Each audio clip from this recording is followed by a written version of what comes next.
2 साल के कोरोना काल में आर्थिक तंगी से जूझ रहे मध्य प्रदेश के किसानों की मुश्किलें कम होती नजर नहीं आ रही है। कभी खाद बीज तो कभी फसल का उचित दाम नहीं मिलने से परेशान किसानों की अब प्रकृति की परीक्षा लेने में जुटी है। ऐसा ही नजारा धार जिले में देखने को मिला है, जहां पीले सोना यानी कि सोयाबीन की फसल में येलो मोज़ेक वायरस का प्रकोप देखा जा रहा है। मध्य प्रदेश में एक बार फिर येलो मोज़ेक वायरस ने किसानों की चिंता बढ़ा दी है। सोयाबीन की फसल के तने में कीड़ा लगने से फूल और फलियां दोनों ही समाप्त हो चुके हैं, जिससे उत्पादन शून्य हो चुका है। एक और जहां प्याज और लहसुन के भाव नहीं मिल पा रहे हैं, तो वहीं दूसरी ओर पीला सोना कही जाने वाली सोयाबीन की फसल में इस प्रकार के प्रकोप होने से किसानों की आर्थिक स्थिति गड़बड़ा गई है, जिससे कि क्षेत्र के किसानों में चिंता के बादल मंडराने लगे हैं। किसानों की खराब हुई फसल और किसानों की पीड़ा को जानने के लिए ग्राउंड जीरो पर हमारे बदनावर सहयोगी पवन वैष्णव ने किसानों से चर्चा की। आइए जानते हैं प्रकृति की मार और आर्थिक संकट से जूझते किसान प्रदेश सरकार और प्रशासन से क्या चाहते हैं। नमस्कार, खबर मध्य प्रदेश में आपका स्वागत है। आपके साथ मैं हूं पवन वैष्णव। वर्तमान में हम खड़े हैं बदनावर तहसील के ग्राम माकनी में। आप पीछे देख रहे होंगे, हमारे साथ किसानों का एक दल है और किसान अपनी पीड़ा यहाँ मीडिया के माध्यम से सरकारी नुमाइंदों को सुनाना चाहते हैं। इनकी पीड़ा है कि महंगे भाव का सोयाबीन का बीज इन्होंने अपने खेतों में बोया था, बावजूद उसके यहाँ पर मोज़ेक वायरस लग गया और फसलों में कीड़ा लगा, जिसके कारण फसल पूर्ण रूप से चौपट हो चुकी है। चौपट होने का मैं तरीका बता रहा हूँ आपको कि किस प्रकार से यहाँ पे फसल चौपट हुई है। फसल में न तो फूल आए, ना ही यहाँ पर फलियां आई, जिससे किसानों की ये फसल जो है ये उत्पादन नहीं कर पाएगी। अब इससे किसानों को नुकसान क्या हुआ है? किसान एक और जहाँ साहूकार थे, इन्होंने बड़ी धनराशि पर ब्याज लिया था, बावजूद उसके अब ये उस ब्याज को चुकाने भी असक्षम हो चुके हैं। आइए चर्चा करते हैं यहाँ के ग्रामीण कृषक रतन सिंह जी कामदार साहब से और जानते हैं कि किस प्रकार से यहाँ फसल चौपट होने से इनको प्राकृतिक आपदा के कारण परेशानियों का सामना करना पड़ रहा है। हम सरकार को से निवेदन करते हैं कि हमारी जो फसलें वगैरह इसमें वायरस घुस गया है और हम बिल्कुल एक कर्ज के मुताबिक हम डूबे हुए हैं।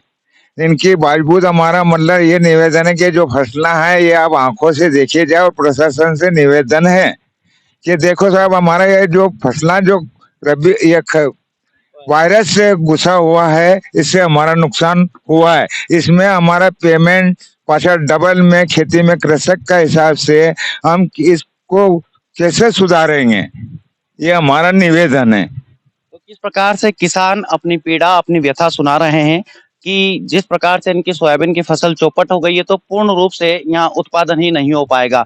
हम यहाँ के एक और कृषक दरबार सिंह राठौर से चर्चा करते हैं और जानते हैं इनके हाथ में सोयाबीन की जो फसल है वो है, इसको उखाड़ने पर उतारू हो चुके हैं, क्योंकि ये उत्पादन तो दे नहीं रही है। आइए चर्चा करते हो क्या कुछ करेंगे इस फसल का, जानते हैं। अब आगे की यही प्रतिक्रिया है कि सोयाबीन तो पूर्णतः पीली पत्ते पड़ गए हैं, तो अब क्या करेंगे? फसल को पूरी तरह उखाड़ना है और इसमें पूरी तरह वायरस आ गया है और कीड़ा भी अब फसल के अंदर दिखने लग गया है। और प्रशासन से यही मांग है कि इस पे राजस्व विभाग और पटवारी साहब को कह के इसका आकलन किया जाए और किसानों को कुछ ना कुछ मुआवजे के तौर पे दिया जाए, ताकि किसान में जो कर्ज लिया है, दवाई का, मजदूरी का, इस तरह की जो भार पड़ा है किसान पे, वो थोड़ा बहुत कम हो। इसलिए मेरा प्रशासन से निवेदन है, उद्योग मंत्री जी से भी निवेदन है कि इस पे ध्यान दिया जाए और शीघ्र इसका निर्णय लिया जाए। ये लगभग फसल बोए लगभग 1.5 से 2 महीने हो गए थे। आज किसान खुद को कहाँ खड़ा पाता है? इस तरीके से जो आर्थिक स्थिति कहाँ पाता है? आज की स्थिति में किसान पूर्णतः शून्य की स्थिति में कहा जा सकता है, क्योंकि सोयाबीन के पहले लहसुन और प्याज ने पूरी तरह किसान को लूट लिया था और उसके भाव भी नहीं आए हैं। उसके बावजूद भी अब महंगे भाव से जो सोयाबीन का बीज खरीदा, रासायनिक छांटे, मजदूर लगाए, उसका मूल्य भी नहीं मिल पा रहा है। तो मेरा प्रशासन से निवेदन है कि इस पे ध्यान दे और राजस्व विभाग और पटवारी से दोबारा इनका सर्वे किया जाए। तो किस प्रकार से देश का अन्नदाता कहा जाने वाला किसान, जो कि पूरी देश की आर्थिक व्यवस्थाओं को संभालने का काम करता है, अब उनकी ही व्यवस्था बिगड़ रही है। ना तो यहाँ कोई प्रशासनिक तंत्र, ना ही कोई सरकार का नुमाइंदा इस स्थिति का जायजा लेने के लिए पहुंचा है। यह स्थिति न केवल ग्राम माकनी की है, बल्कि हर एक किसान की यही स्थिति है। उनकी फसल पूर्ण रूप से खराब हो रही है। फसल का उत्पादन पूर्ण रूप से शून्य हो चुका है। यहाँ के युवा कृषक अभिषेक राठौर से चर्चा करते हैं और जानते हैं कि किस प्रकार से नुकसान हुआ है।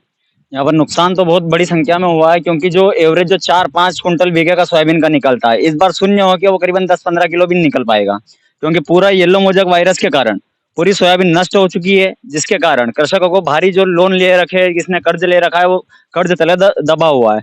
अर्थात अर्थात मैं माननीय मंत्री महोदय राजवर्धन सिंह जी से निवेदन करता हूँ कि वो अपना औद्योगिक क्षेत्र को छोड़कर थोड़ा कृषक और किसान भाइयों के ऊपर भी ध्यान दें कि उनकी फसलों पे क्या बीत रही है, और उसको मुआवजा और बीमा राशि प्रदान करवाने की कृपा करें, क्योंकि किसानों के ऊपर जो कर्ज है उसके कारण उसके पास आर्थिक संकट की स्थिति है, और एक ही रास्ता बचता है उसके पास लास्ट में, या तो वो आत्महत्या करे या अपनी जान जान दे। पर इसके अलावा कोई रास्ता नहीं है। अगर हमको मुआवजा राशि समय पे और बीमा राशि मिल जाती है तो कृषकों को बहुत फायदा हो सकता है। यही हम सरकार से निवेदन करते हैं कि ग्राम सेवक, पटवारी, एसडीएम द्वारा यहाँ पे निरीक्षण करवाया जाए, सर्वे करवाया जाए, उसके मुताबिक हमको फसल बीमा राशि और जो